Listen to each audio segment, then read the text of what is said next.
வணக்கம். இன்னைக்கு நாம பார்க்க போற கதை ஒரு செம்மொழி எப்படி மாடர்ன் சயின்ஸ் பேச கத்துக்கிட்டதுங்கிற கதை தான். பழந்தமிழ் இலக்கியம் பேசின ஒரு மொழி இயற்பியல், வேதியியல், மருத்துவம்னு ரொம்ப சிக்கலான துறைகளை பத்தி பேச ஆரம்பிச்சது எப்படி? அந்த மாற்றத்தை சாத்தியமாக்கின அந்த சிற்பிகள் யார்? வாங்க இந்த பயணத்துல ஒன்னா சேர்ந்து போகலாம்.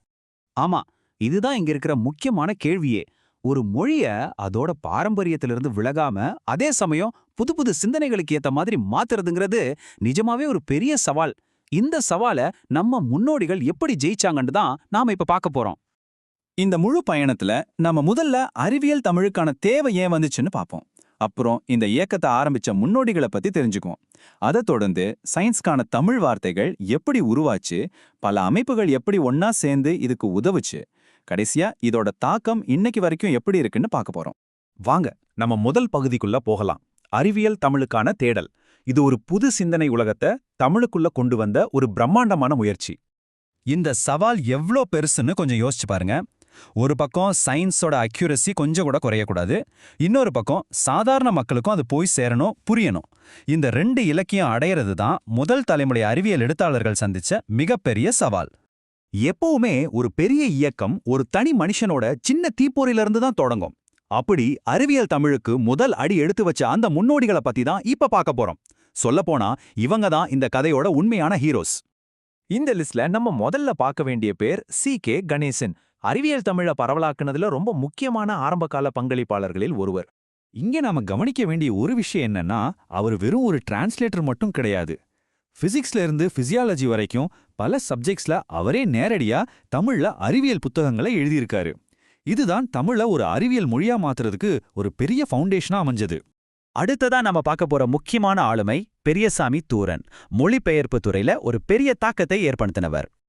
இவர் என்ன செஞ்சாருன்னா, முக்கியமான இங்கிலீஷ் சயின்ஸ் புத்தகங்களை தமிழுக்கு கொண்டு வந்தாரு. இதனால உலக அளவுல இருந்த அறிவியல் சிந்தனைகள் தமிழ் வாசகர்களுக்கும் கிடைச்சது. குறிப்பா த டைம் மெஷின் மாதிரியான ஒரு சயின்ஸ் ஃபிக்ஷன் நாவலை மொழிபெயர்த்தது ஒரு புது உலகத்தையே திறந்துவிட்ட மாதிரி.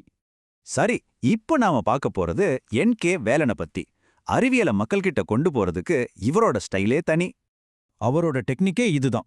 கேள்வி பதில் வடிவத்துல தான் அறிவியலை விளக்குவாரு. ஒரு அணுனா என்ன, கரண்ட் எப்படி வேலை செய்யுது, நமக்கு ஏன் நோய் வருது, இந்த மாதிரி கேள்விகளுக்கு ரொம்ப சிம்பிளா தமிழ்ல பதில் சொல்லி சயின்ஸை பாமர மக்களுக்கும் புரிய வச்சாரு. ஓகே, அறிவியல் கான்செப்ட்ஸை விளக்கணும்னா அதுக்கு சரியான வார்த்தைகள் வேணும் இல்லையா?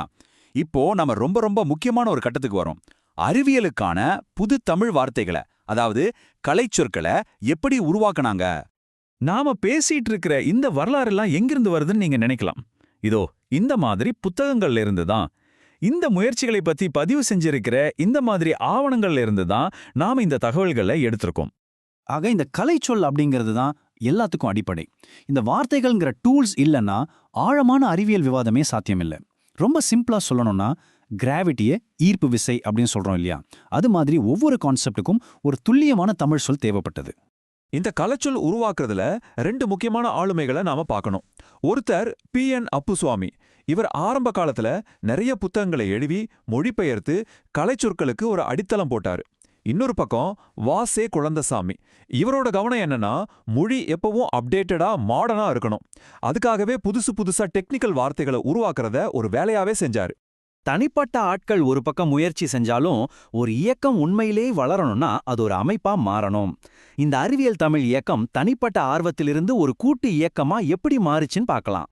இந்த கூட்டு முயற்சிகள்ல ரொம்ப முக்கியமானது அறிவியல் தமிழ் வளர்ச்சி மன்றம்.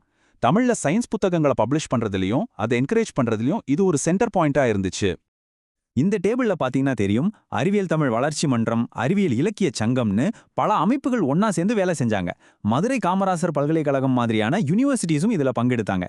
இது எல்லாத்தையும் தாண்டி அறிவியல் பத்திரிகைகள் இந்த அறிவை இன்னும் நிறைய மக்கள் கிட்ட கொண்டு போய் சேர்த்தது. சரி, இத்தனை வருஷம் உழைப்போட மொத்த தாக்கம் என்ன? இந்த முன்னோடிகள் நமக்கு விட்டுட்டு போன விஷயம் என்ன? வாங்க நம்மளோட கடைசி பகுதிக்குள்ள போகலாம். ஒரு சில புத்தகங்கள்ல ஆரம்பிச்ச இந்த பயணம் இன்னைக்கு எங்க வந்து நிக்குது தெரியுமா? ஆயிரக்கணக்கான பக்கங்கள் கொண்ட ஒரு பெரிய அறிவு பெட்டகமா வளர்ந்து நிக்குது. இதுதான் அவங்களோட உழைப்புக்கு கிடைச்ச பலன். நாம முன்னாடி பார்த்த அந்த முன்னோடிகளோட உழைப்புக்கு நன்றி.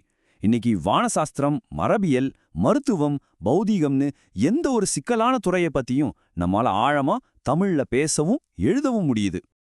அப்போ இதோட சாராம்சம் என்னன்னா, ஒரு காலத்துல சங்க இலக்கியத்துக்காக மட்டுமே அறியப்பட்ட நம்ம தமிழ் மொழி இன்னைக்கு இந்த பிரபஞ்சத்தோட மர்மங்களையே விளக்குற அளவுக்கு திறன் பெற்றிருக்கு. இது வெறும் ஒரு மொழியோட பயணம் கிடையாது, இது ஒரு சமூகத்தோட அறிவு பயணம். சரி, இந்த மரபை நாம எப்படி அடுத்த கட்டத்துக்கு கொண்டு போக போறோம்? ஆர்டிஃபிஷியல் இன்டெலிஜென்ஸ், பிளாக் செயின், புதுசா டெக்னாலஜி வந்துட்டே இருக்கிற இந்த டிஜிட்டல் உலகத்துல அறிவியல் தமிழோட அடுத்த கட்டம் என்னவா இருக்கும்? யோசிச்சு பாருங்க.